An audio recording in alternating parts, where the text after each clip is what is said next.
Hello students, SV children academy की online classes में आपका स्वागत है। हमारा जो 12th क्लास के अंदर टॉपिक चल रहा था, कल हमने इलेक्ट्रोकेमिस्ट्री स्टार्ट किया था। इलेक्ट्रोकेमिस्ट्री और इलेक्ट्रोकेमिस्ट्री जिसको कि हम हिंदी में विद्युत रसायन कहते हैं, ये टॉपिक हमारा स्टार्ट हुआ था। तो देखिए, विद्युत रसायन जो है वो जैसा कि हमने इसके बारे में इंट्रोडक्शन पढ़ लिया था कि इलेक्ट्रोकेमिस्ट्री किस साइंस की वो ब्रांच है जिसके अंदर विद्युत ऊर्जा और रसायन ऊर्जा के आपसी अंतर परिवर्तन का अध्ययन किया जाता है। ठीक है, कल हमने विद्युत अपघट्यों के बारे में पढ़ा था। सबसे पहले हमने पढ़ा था कि चालक क्या होते हैं। चालक दो प्रकार के हैं, धात्विक चालक और विद्युत अपघटनीय चालक। फिर हमने पढ़ा कि विद्युत अपघटनीय चालक दो प्रकार के हैं, प्रबल और दुर्बल। आज हम विद्युत अपघटन के बारे में पढ़ेंगे कि विद्युत अपघटन क्या होता है। तो देखिए, विद्युत अपघटन, ठीक है, इसको हम लोग इंग्लिश में इलेक्ट्रोलाइसिस कहते हैं। इलेक्ट्रोलाइसिस क्या होता है, तो चलिए इलेक्ट्रोलाइसिस के बारे में पढ़ते हैं। देखो भाई, इसके अंदर क्या है, विद्युत अपघटन एक प्रक्रिया है, ठीक है, जिसके अंदर क्या है, एक केमिकल जो है उसके अंदर करंट जो है वो प्रवाहित किया जाता है और उस करंट के प्रवाहित होने के बाद में क्या होता है कि वो केमिकल में रासायनिक परिवर्तन आते हैं। तो देखिए, ये एक कंटेनर है, पात्र है, ठीक है, इसके अंदर दो इलेक्ट्रोड लगे हुए हैं इस प्रकार से। ये दो इलेक्ट्रोड हैं। जो ये वाला है इलेक्ट्रोड, वास्तव में क्या होती हैं, दो प्लेटें होती हैं पतली पतली, या दो छड़ें होती हैं जो कि उसके अंदर इलेक्ट्रॉन के आदान प्रदान को गति देती हैं और वो ऐसा उस क्रिया में भाग लेती हैं। यहाँ हमने क्या किया है, एक बैटरी जोड़ दी है। इधर पॉजिटिव चार्ज होगा, इधर नेगेटिव है। पॉजिटिव चार्ज वाला जो सिरा है उसको हम एनोड कहेंगे और जो नेगेटिव चार्ज वाला सिरा है उसको हम कैथोड कहेंगे। ठीक है, एनोड और कैथोड। इसके अंदर एक केमिकल हमने ऑलरेडी भर दिया है जिसको कि हम विद्युत अपघट्य कहेंगे। विद्युत अपघट्य, ठीक है। विद्युत अपघट्य क्या होते हैं, जो अपने जलीय विलयन में अपने आयनों में विभाजित हो जाते हैं तथा अपने आयनों के द्वारा वो धारा का प्रवाह करते हैं। तो ये तो हो गए विद्युत अपघट्य, ठीक है, ये हमने इसमें डाल दिया। बस तीन ही चीजें हैं, एनोड है, कैथोड है और विद्युत अपघट्य है। ठीक, एनोड जो है इस सिरे पे हमेशा ही ऑक्सीकरण या ऑक्सीडेशन होगा, ये आपने याद रख लेना है। एनोड पर हमेशा क्या होगा, ऑक्सीडेशन होगा। कैथोड पर हमेशा ही रिडक्शन होगा, ठीक है, रिडक्शन होगा, या हम जिसको अपचयन बोलते हैं। ऑक्सीडेशन को ऑक्सीकरण और रिडक्शन को हमने क्या कहा, अपचयन। तो ये दोनों चीजें विद्युत अपघट्य हमने इसमें डाल ही दिया है।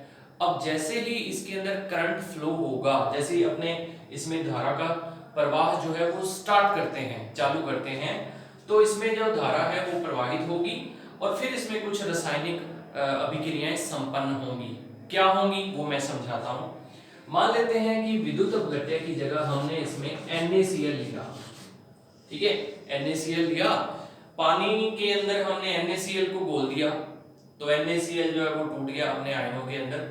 तो देखो अभिक्रिया क्या होगी, NaCl जो है वो अपने आयनों में टूटा, Na positive plus Cl negative के अंदर, ठीक है, NaCl जो है अपने आयनों में टूट गया। तो ये तो वो अभिक्रिया थी जो इसको जल में डालते ही हुई।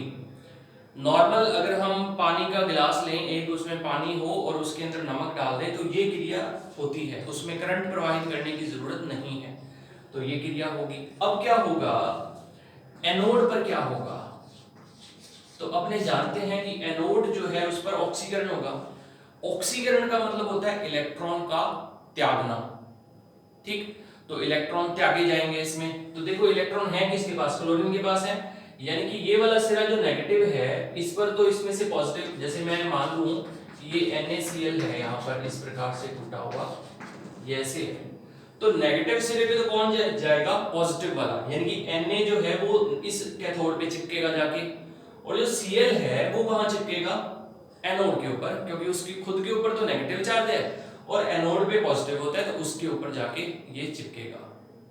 ठीक है, इस तरीके से ये जो है वो सिस्टम होता है। ठीक, अब एनोड पर क्या होगा, तो एनोड ये है, इसका मतलब इस पे कौन आएगा, क्लोरीन आएगी, क्योंकि क्लोरीन के ऊपर नेगेटिव है और इसके ऊपर पॉजिटिव है, तो नेगेटिव पॉजिटिव आपस में एक दूसरे की तरफ आकर्षित होते हैं।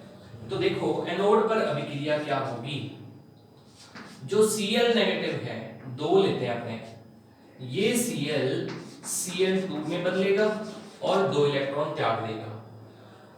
जो इलेक्ट्रॉन त्याग दिए गए हैं वो उधर जाके प्लस में लिख दिए जाएंगे। क्लियर? अब क्या होगा, कैथोड पर क्या होगा, तो कैथोड पर अपचयन होगा। अपचयन का मतलब होता है इलेक्ट्रॉनों को ग्रहण करना। तो इलेक्ट्रॉनों को कैसे ग्रहण करेगा, तो ये जो Cl Na है ना, ये एनोड पे जाएगा, कैथोड पे जाएगा, सॉरी Na पॉजिटिव है तो कैथोड नेगेटिव है, तो पॉजिटिव जो है नेगेटिव की ओर जाएगा, तो ये यहां जाएगा। अब देखो क्या होगा कि जो Na है वो उन दो इलेक्ट्रॉनों को ग्रहण कर लेगा और किस में बदल जाएगा, NaS में बदल जाएगा। H4 सॉलिड है यहाँ पर, Na सॉलिड में। अब ये Na इस पर जाके जब सॉलिड में बदलेगा तो क्या होगा, ये यहाँ पर इस तरीके से ना चिपक जाएगा ऐसे करके, ये जो छड़ है इस तरीके से ये मोटी होती जाएगी, मतलब उसके ऊपर चिपकती जाएगी। ठीक है, यानी कि दोनों ही इलेक्ट्रोडों पर, इस पर तो क्लोरीन मुक्त होएगी, तो क्लोरीन का कोई ना कोई भार होगा, वो अपन देख लेंगे, ज्ञात कर लेंगे उसको। इस पर सोडियम मुक्त होगा, सोडियम का जो भार होगा उसको हम ज्ञात कर लेंगे कि क्या उसके अंदर होता है। समझ में आ गई बात ये वाली? चलिए, तो ये विद्युत अपघटन होता है। ठीक, अब इसमें एक और एग्जांपल अपन ले लेते हैं कि जैसे हमने NaCl नहीं, इसके अंदर हमने AgCl लिया। ठीक है, तो देखो AgCl, अब AgCl को जब अपन जल में डालते हैं वो किसमें फूटेगा, Ag पॉजिटिव और Cl नेगेटिव में। तो एनोड पर कौन जाएगा, एनोड पर कौन सा चार्ज होता है, प्लस होता है, तो क्लोरीन जाएगी, 2Cl negative Cl2 plus 2 electron, ऐसी तो है। और फिर उसके बाद में कैथोड पर क्या होगा, कैथोड में क्या होगा, जो Ag प्लस है वो 2 इलेक्ट्रॉनों को ग्रहण करके और Ag सॉलिड में बदल जाएगा। ठीक है, 2Ag।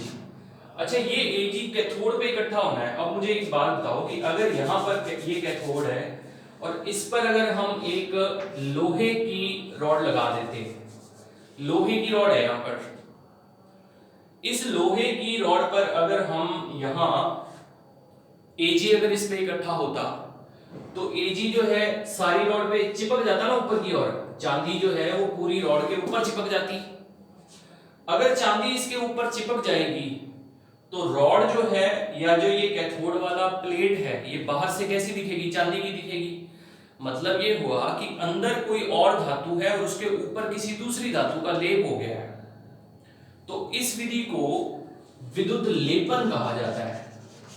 ठीक है, ये आपने शब्द याद रखना है, विद्युत लेपन, और इंग्लिश में इसको बोलते हैं इलेक्ट्रोप्लेटिंग।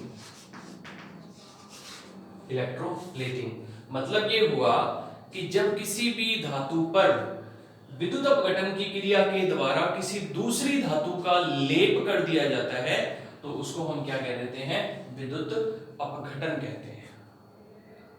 समझ में आई बात ये वाली?